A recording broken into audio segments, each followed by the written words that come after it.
Have you ever wondered what a buyer's market is versus what a seller's market is?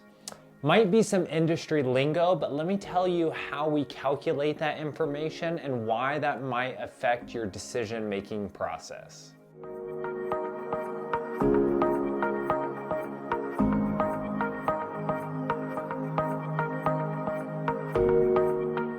Simply put, a buyer's market really is just when the supply outweighs the demand. So when a buyer has plenty of options, let's just say there's 10 homes out there and there's only one buyer. Well, the buyer can pick and choose on what they want. So that forces the other 10 homes that are for sale to compete with each other.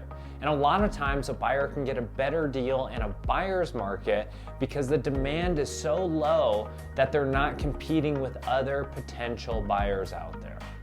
Now that forces the homes that are on the market to sit longer and the opportunity to lower their prices as well to be a competing factor and get their home sold.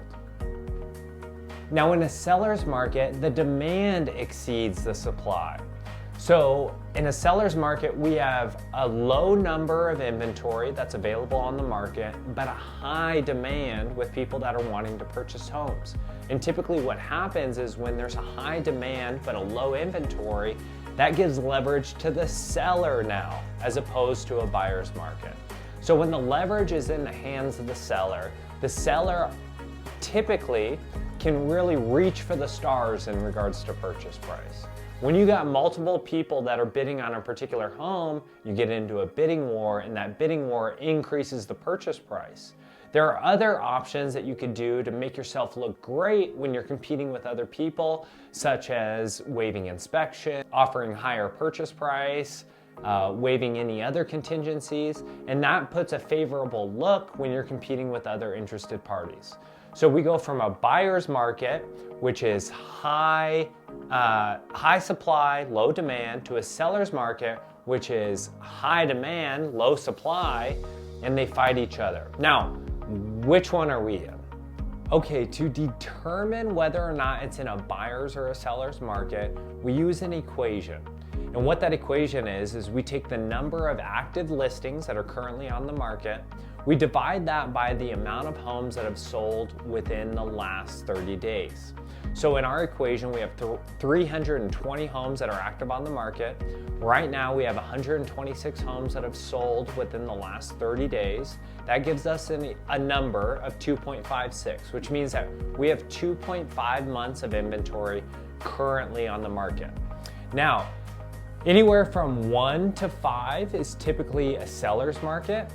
Anything from 7 months and above is typically a buyer's market, because again, you have more supply.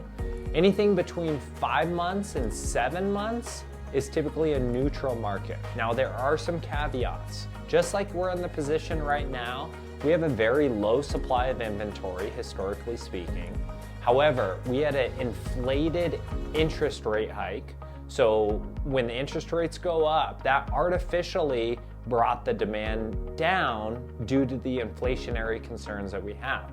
So because inflation got so bad, the feds raised the interest rate to artificially slow that demand down.